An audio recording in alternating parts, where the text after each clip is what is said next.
네, 오늘부터 요한계시록 말씀 같이 보도록 하겠습니다. 1장 1절로 8절까지 말씀 한 목소리로 읽습니다. 시작. 예수 그리스도의 계시라. 이는 하나님이 그에게 주사 반드시 속히 일어날 일들을 그 종들에게 보이시려고 그의 천사를 그 종 요한에게 보내어 알게 하신 것이라. 요한은 하나님의 말씀과 예수 그리스도의 증거 곧 자기가 본 것을 다 증언하였느니라. 이 연의 말씀을 읽는 자와 듣는 자와 그 가운데 기록한 것을 지키는 자는 복이 있나니 때가 가까움이라. 요한은 아시아에 있는 7 교회에 편지하노니 이제도 계시고 전에도 계셨고 장차 오실 이와 그의 보좌 앞에 있는 7 영과 또 충성된 증인으로 죽은 자들 가운데서 먼저 나시고 땅의 임금들의 머리가 되신 예수 그리스도로 말미암아 은혜와 평강이 너희에게 있기를 원하노라. 우리를 사랑하사 그의 피로 우리 죄에서 우리를 해방하시고 그의 아버지 하나님을 위하여 우리를 나라와 제사장으로 삼으신 그에게 영광과 능력이 세세토록 있기를 원하노라. 아멘. 볼지어다 그가 구름을 타고 오시리라. 각 사람의 눈이 그를 보겠고 그를 찌른 자들도 볼 것이요 땅에 있는 모든 족속이 그로 말미암아 애곡하리니 그러하리라. 아멘. 주 하나님이 이르시되 나는 알파와 오메가라. 이제도 있고 전에도 있었고 장차 올 자요 전능한 자라 하시더라. 아멘. 요한계시록 1장 1절의 첫 서두는 요한이 소아시아 7 교회에 쓴 이 편지의 제목을 붙인 거나 마찬가지입니다. 이 편지는 요한계시록으로 되어 있지만 사실은 예수님의 계시죠. 그래서 그는 이 편지가 예수 그리스도의 계시라고 먼저 서두를 시작하고 있습니다. 그렇습니다. 계시는 우리의 상상이나 공상이 아닙니다. 우리는 나니아 연대기도 알고 또 톨킨의 반지의 제왕도 우리가 알고 또 이런 판타지 소설도 들어들 보지만은 그건 인간의 상상이에요. 인간의 창작입니다. 그러나 계시는 인간의 머리로부터 나온 게 아니죠. 계시는 감추어진 것을 드러내 보이시는 하나님께서 친히 직접 밝혀주신 것입니다. 계시란 말은 원래 드러나지 않은 것을 드러내는 것이죠. 그리고 하나님께서는 우리에게 모든 일을 다 알게 하지 않으셨습니다. 성경은 누구도 다 알지 못합니다. 그러나 성경은 우리가 다 알 수 없지만은 성경이 말하고자 하는 것의 본질은 누구나 알 수 있게 되어 있어요. 이 요한계시록은 너무 오해를 많이 받았습니다.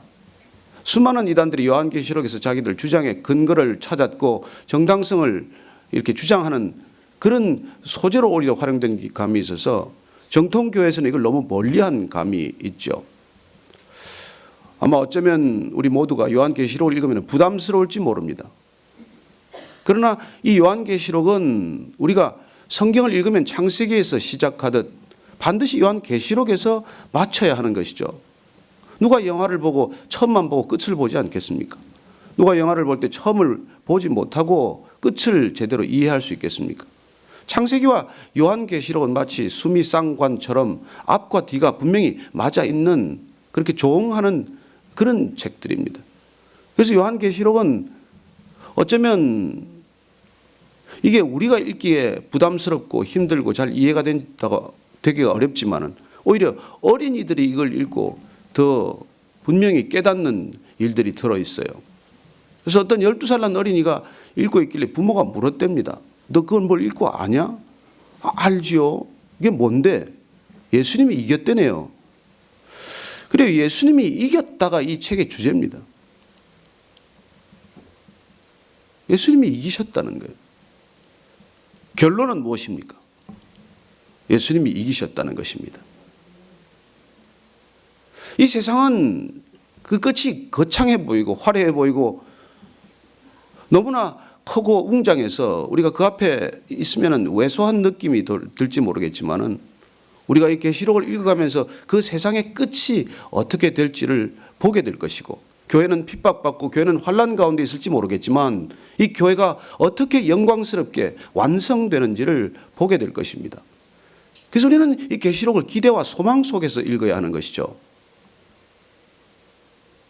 우리는 이 계시록에 있는 여러 가지 환상 때문에 부담스럽고 그게 우리에게는 굉장히 우울하고 암울한 모습으로 다가올지 모르지만은 아니요.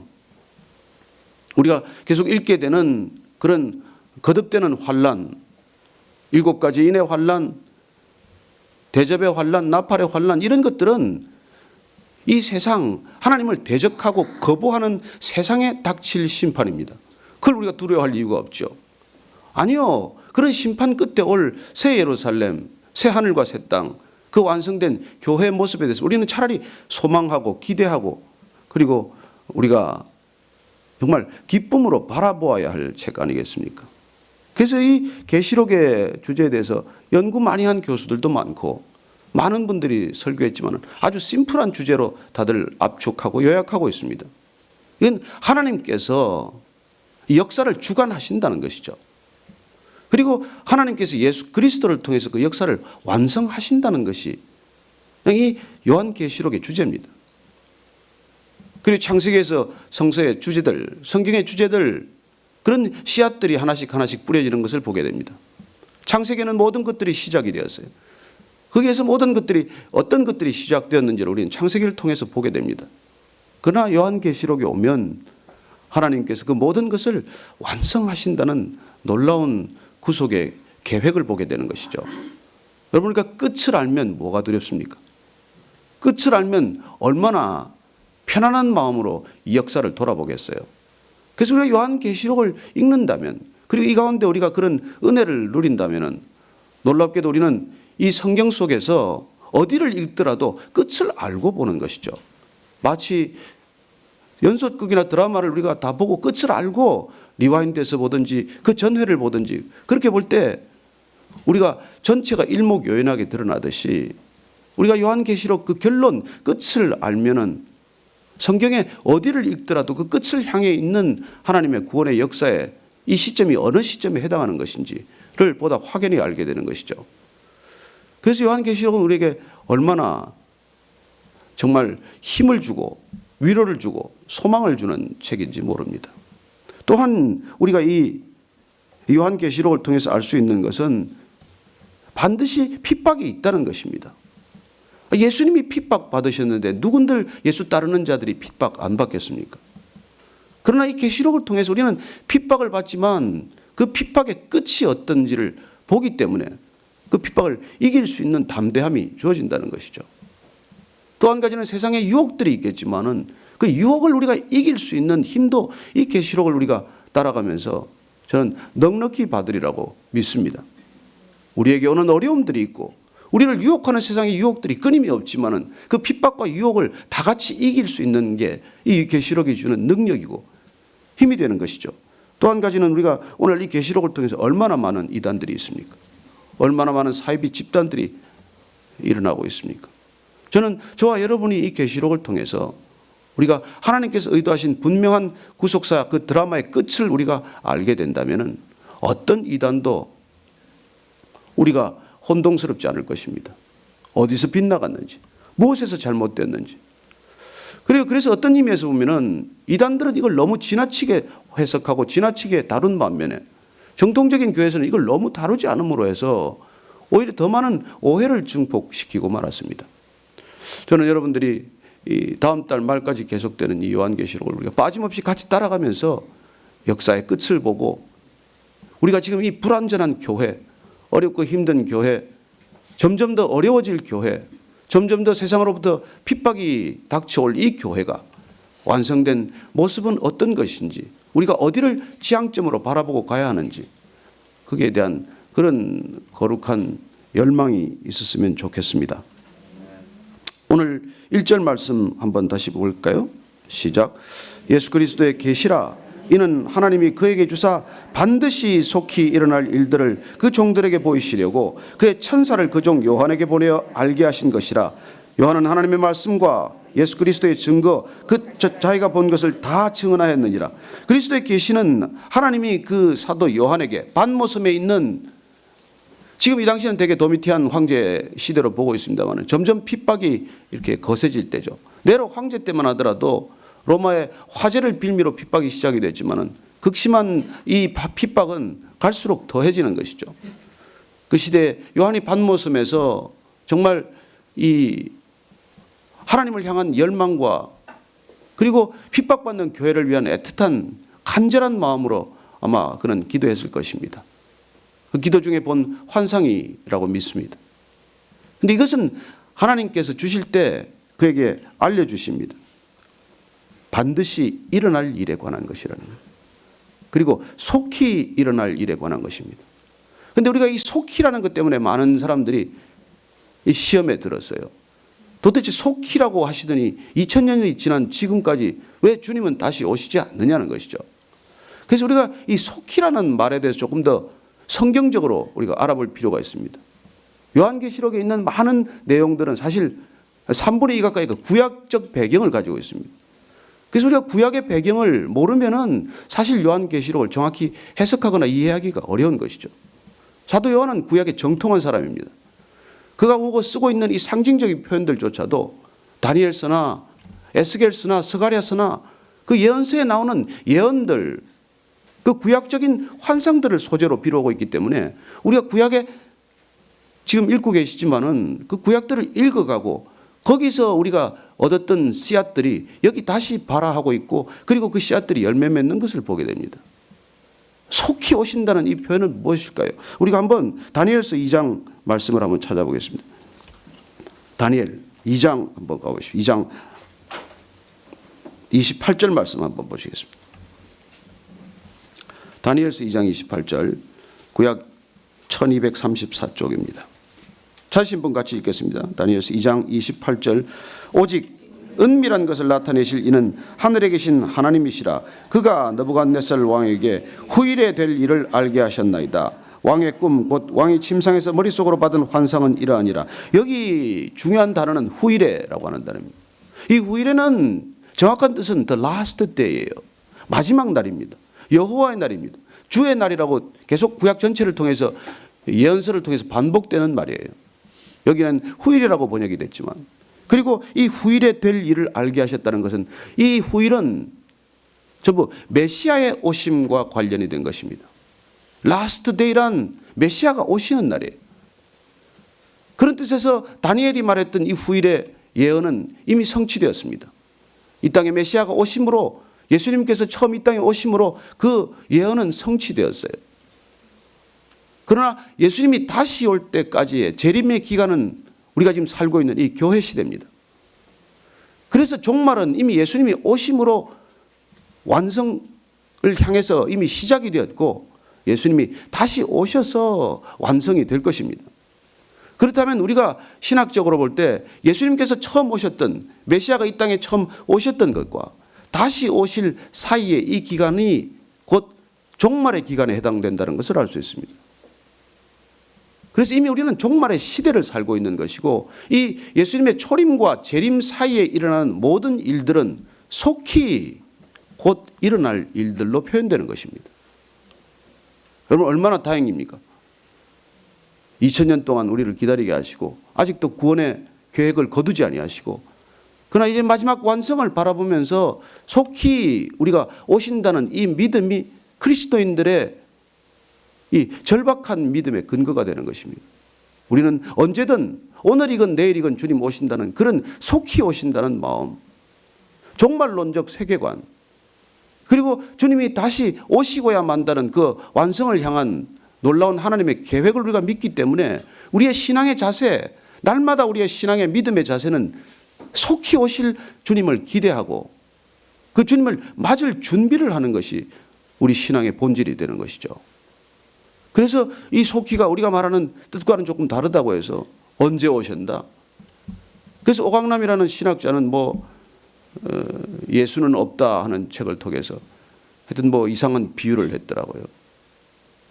그래서 하여튼 저는 이 부분에 관해서 저와 여러분들이 더 큰 믿음을 갖게 되기를 바랍니다.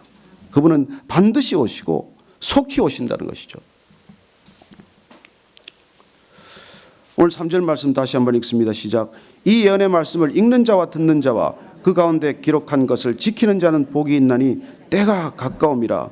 그래요. 이 말씀을 읽는 자. 그 당시에는 회중들, 유대인들의 시나고그에서 왔기 때문에 초대교인들은 읽을 때 이 두루마리 성경이 많지 않았기 때문에 보통 봉독자가 5명에서 7명씩 두었다고 합니다. 그래서 늘 두루마리 성경을 펼쳐서 읽는 것이죠. 이 요한계시록도 요한이 7 교회에 회람 형식으로 쓴 편지입니다. 그래서 아마 예배 때마다, 공예배 때마다 봉독자들이 여러 사람들이 이 계시록을 읽기 시작했을 것입니다.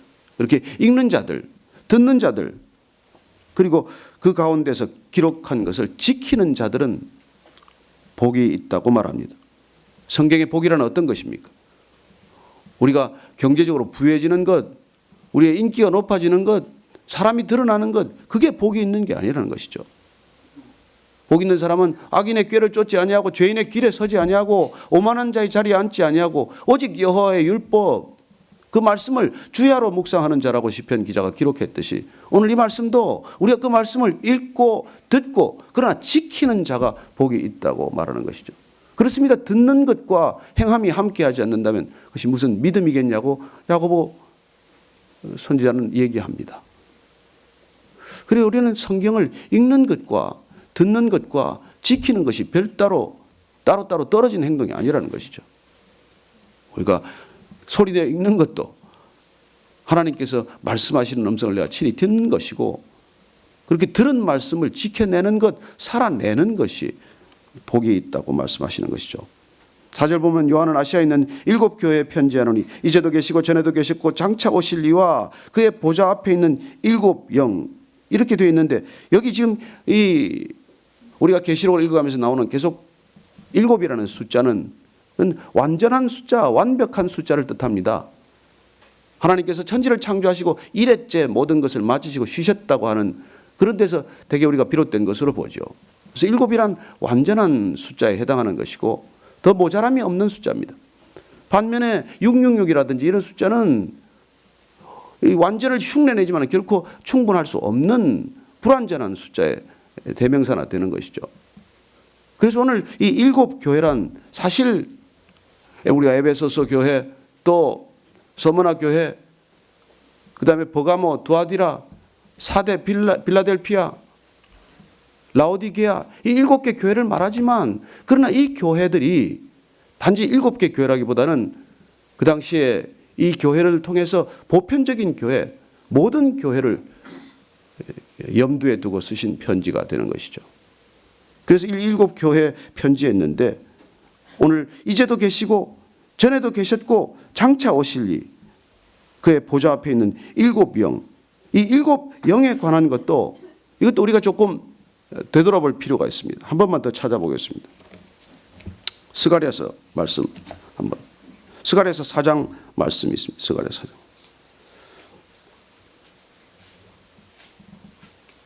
스가랴서 4장 2절 말씀 보면은 스가랴가 본 것이죠. 자, 찾은 분 읽겠습니다. 시작.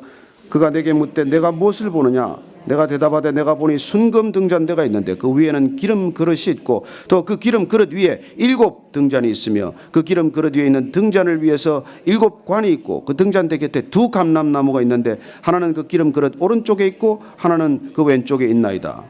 그래서 이 스가랴가 본 것이 궁금해서 천사들에게 물어봅니다. 내가 본 게 무엇입니까? 이것들이 무엇입니까? 그렇게 대답할 때 10절 말씀 같이 보십시다. 끝에 마지막 2줄입니다. 시작. 이 7은 온 세상에 두루다니는 여호와의 눈이니라. 눈이. 이 여호와의 눈, 성령님의 다름 아닌 것이죠. 그 표현을 우리가 7 영, 7 등잔과 같이 하나님의 두루 감찰하시는 그 7 영으로 표현되고 있는 것이죠. 또 충성된 증인으로 죽은 자들 가운데서 먼저 나시고 땅의 임금들의 머리가 되신 예수 그리스도로 말미암아 은혜와 평강이 너희에게 있기를 원하노라. 이 서두는 오늘 우리가 읽은 이 서론은 편지의 머릿말입니다. 요한계시록의 서론에 해당하는 것이죠. 그 당시 사람들은 오늘날 우리가 받는 사람들 수신자를 먼저 이름을 기록했지만 그때는 발신자를 먼저 기록하고 그리고 수신자를 뒤에 기록한 것이죠. 그들에게 인사합니다. 너희들에게 은혜와 평강, 예수 그리스도의 은혜와 평강이 있을지어다. 우리는 바울 서신을 통해서도 그렇고 모든 서신서 가운데 은혜와 평강을 구하는 그런 인사를 듣게 됩니다. 우리 한국 사람들 옛날에 제일 궁금한 게 뭐예요? 밥 먹었느냐가 아닙니까? 식사하셨습니까? 그게 우리 기독적이죠. 인사고. 영국같이 뭐 날씨가 안 좋은 데는 날씨 좋습니까? 굿모닝이죠. 그 당시에 우리 죄인들에게는 뭐가 제일 필요했겠습니까? 죄인들에게 필요한 인사는 은혜와 평강이 있을지어다예요. 여러분, 자격 없는 사람에게 주어지는 게 은혜 아닙니까? 죄인들에게 죄를 묻지 않고 주어지는 것이 은혜 아닙니까? 그래서 우리 은혜와 평강이죠. 은혜 가운데 누릴 수 있는 것만이 오직 샬롬입니다. 그래서 오늘 이 편지는 우리에게 은혜와 평강을 구하는 것이죠. 우리를 사랑하사 그의 피로 우리를 해방하시고 그의 아버지 하나님을 위하여 우리를 나라와 제사장으로 삼으신 그에게 영광과 능력이 세세토록 있기를 원하노라. 그렇습니다. 우리를 나라와 제사장으로 삼으셨습니다. 이 표현을 우리가 베드로후서 2장 9절에 보면 어떻게 표현되어 있습니까? 하나님의 나라, 왕 같은 제사장으로 표현이 되고 있죠. 같은 표현입니다. 볼지어다 그가 구름을 타고 오시리라. 구름은 하나님의 임재를 뜻합니다. 구약에서 우리 구름은 우리가 보는 이런 구름이 아니라 하나님의 영광, 하나님의 임재를 나타내는 것이죠. 우리가 구름과 함께 하나님의 영광 가운데 임할 그를 보겠다는 것입니다. 예수님이 처음 오실 때는 극소수 몇 사람이 보았어요. 그러나 다시 오실 때는 누구나 그분을 보게 될 것이라고 말하는 것입니다. 땅에 있는 모든 족속이 그를 말미암아 애곡할 것이라고 말합니다. 두 가지 해석이 있지만은 이 부분은 주님이 오실 때 모든 족속들이 그를 애곡한다고 할 때 심판의 그런 두려움 가운데 애곡한다는 뜻일 수도 있겠지만은, 그러나 주님이 오시는 그날까지 정말 이스라엘에 이르기까지 모든 사람들이 돌아와서 회개하고 통곡하는 눈물로 우리가 해석하는 것이 마땅하다고 보는 것이죠. 주님께서 그때 오실 때, 다시 오실 때는 모든 족속들이 주님의 오심을 볼 것이고 애곡하게 될 것이라고 말합니다. 주 하나님이 이르시되 나는 알파와 오메가라, 이제도 있고 전에도 있었고 장차 올 자요 전능한 자라 하시더라. 하나님이 누구신지를 오늘 이처럼 분명하게 말씀하신 적이 없습니다. 우리는 출애굽기 3장 14절에 스스로 있는 하나님을 보았습니다만 오늘 하나님은 이렇게 말씀하십니다. 나는 알파와 오메가다. 헬라어의 제일 끝자와 마지막 자죠. AS G까지죠. 하나님은 시작이자 끝이라는 것입니다. 그분은 이제도 있고 전에도 있었고 장차 올 자요 전능한 자라 하시더라. 그래요. 하나님께서 전능하신 하나님께서 여러분의 과거와 현재와 미래를 다스린다는 걸 믿으시기 바랍니다. 하나님께서 우리는 세 시제에 함께 있을 수 없지만 하나님은 통시적인 하나님이십니다. 그분에게는 과거와 현재와 미래가 따로 구분되어 있지 않습니다. 그분은 역사 전체를, 과거와 현재 미래 전체를 보고 계십니다. 그 다 아시는 분께서, 그 미래를 주관하시는 분께서 이 요한계시록을 통해서 우리에게 장차 반드시 속히 이루어질 일들을 가르쳐 주실 것입니다. 요한이 보았던 그 놀라운 환상과 계시를 우리도 함께 보면서 이 시대를 살아가는 우리 모두에게 닥칠 핍박과 그리고 유혹을 넉넉히 이겨낼 줄로 믿습니다. 왜요? 그분은 전능자시니까. 그분에게는 모자람이 없으시고 부족함이 없으시고 그분에게는 넉넉함이 넘치는 분이십니다. 그분 안에서 오늘도 우리가 하루 넉넉한 마음으로 시작할 수 있게 되기를 바랍니다. 그리고 기대하시기를 바랍니다. 저는 계시록이 여러분들에게 새로운 믿음의 지경을 펼쳐주시리라고 믿습니다. 우리 한 사람 한 사람이 정말 기도하면서 요한이 보았던 그런 환상 저희들도 보게 하여 주옵소서. 요한이 들었던 그 음성 우리도 듣게 하여 주옵소서. 그렇게 함께 기도 한번 하겠습니다. 하나님 아버지, 사도 요한을 통해 봤던 놀라운 이 믿음의 기록을 우리도 함께 보게 하여 주옵소서. 눈을 뜨게 하시고 비늘이 벗겨지게 하시고 귀가 열리게 하시고, 하나님 우리가 사도 요한을 통해 주신 이 놀라운 교회에 대한 계시와 환상을 저희들도 보게 하여 주옵소서. 베이직교회 성도들 한 사람 한 사람이 거룩한 교회, 거룩한 신부로 준비되게 하시고, 살아계신 하나님, 다시 오실 예수님, 우리가 거룩한 신부가 되어 맞이할 준비를 하게 하여 주옵소서. 교회에 닥칠 환난을 두려워하지 않게 하시고, 오히려 두려워한다면 세상이 두려워해야 할 일 아닙니까? 주님, 저들이 두려워하게 하시고 우리는 소망하게 하시고 기대하게 하시고 주님과 함께 담대한 놀라운 믿음의 행진을 이어가게 하여 주옵소서.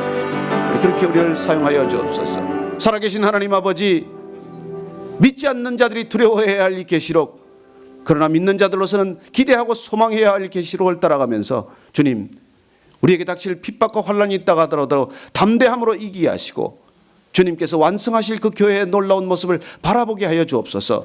그리하여 핍박을 이기고 그리고 유혹을 이기고 그리고 신부처럼 깨끗이 단장되고 준비되게 하셔서 주님 다시 오실 주님을 날마다 맞이하는 거룩한 삶이 되게 하여 주옵소서.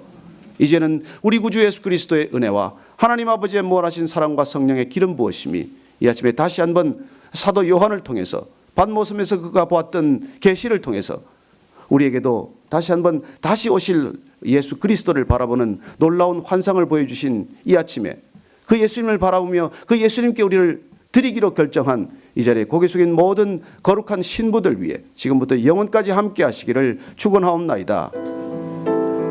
아멘.